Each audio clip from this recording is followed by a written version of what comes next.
let's get into our community moment. Now, if you're new to Oasis, a community moment is a chance for a member of our community to come up and tell us something about their story, something that they're interested in, and it can be basically anything. We give people a pretty wide berth as far as what the topics are, and this week we are so thrilled to have Michaelyn Eberhart returning to give our community moment today. I like to think of her as the Hermione of neurosciences. She is just a brilliant, brilliant individual, and it's always a pleasure to have her. As we generally do, I asked her for 3 words to describe herself, and the 3 words that she gave me were quiet, caring, and nerd. I think we can all agree with that. And I asked her what her warning label would be if she was to have one, and she goes, warning, if you post an article about psychology on Facebook, she will read the research study behind the article and then tell you why that article is terrible. So, Michaelyn, you come on up. Yeah. Hi, I can't believe they put me up here after clearly guilty. That's quite an act to follow, so I don't promise to be as entertaining, but I'll try. So I came today to bring a little bit of my experience. I'm serving in the AmeriCorps. I just started last August, and I'm serving in a health clinic. And what I do day to day is I sit down with patients in our clinic and I talk to them about the goals that they want to set, usually for health. So they want to lose weight, or they want to exercise more, eat better, quit smoking, things like that. I just sit down, talk to them about their goals. I help them set goals that will hopefully be successful. And I was trained in evidence-based goal setting before I went into the health clinic, and so I wanted to bring that training out here because it is the season for goal setting. Some of us probably have New Year's resolutions that we're trying to work on, and unfortunately a lot of the resolutions that people set on the new year are not ideal goals. It's usually something like, I want to be healthier this year, I want to eat better this year, or I want to lose weight. And those are pretty vague, right? There's a lot we can do to be healthy, and so we try to stick in the clinic to what we call SMART goals. Is anybody familiar with setting SMART? Okay, yeah, nice. You guys are so enlightened.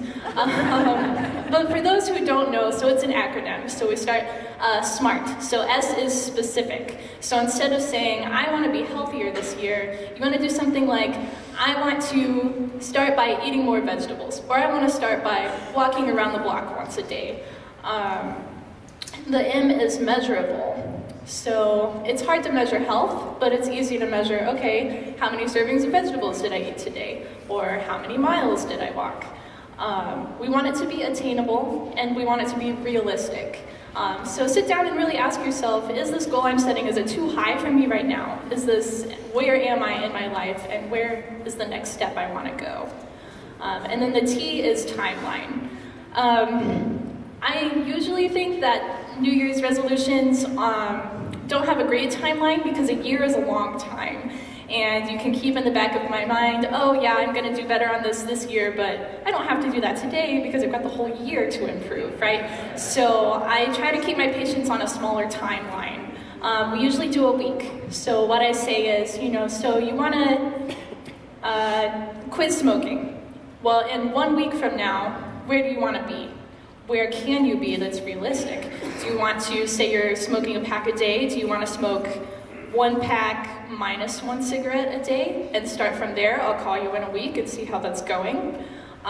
Or maybe you want to smoke a half a pack a day or something like that, And so then I'll follow up. I call them in a week, say, hey, how's it going? And if they're like, oh yeah, I did really great. I did this every day. Okay, great. What's the next step? And then we go a week later. So I think, you don't need me calling you. I will if you want me to.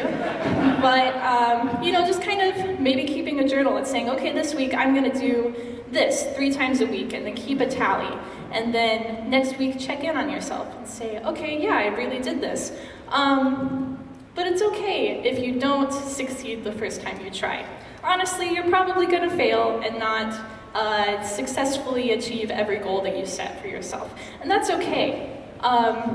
The only thing you want to think about is, how do I deal with this failure? Or, if I don't achieve my goal, how do I feel about that? And I just want to let you know that research shows shame and guilt do nothing. for productivity when it comes to achieving goals. So there's no reason, I mean, we all are our own worst enemies sometimes, and we can beat ourselves up. But if you don't succeed, if you don't eat those vegetables that week, or if you don't walk those miles, it's okay. And you can say, okay, why didn't I do that? Why wasn't I successful? Did I set the bar too high for myself? Was this week just a really busy week and I want to set the same goal and try again this time? Let's see. Yeah, just assessing it and trying again. And especially if you're trying to change a habit. So our studies show that it takes an average of 7 times to try to quit smoking to be successful.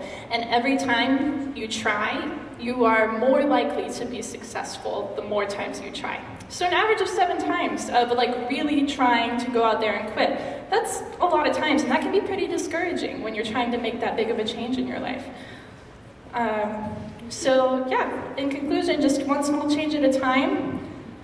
Check in with yourself quickly afterward. Take the next step or take a step back. Set smart goals and I don't know, achieve your dreams or something. Thanks.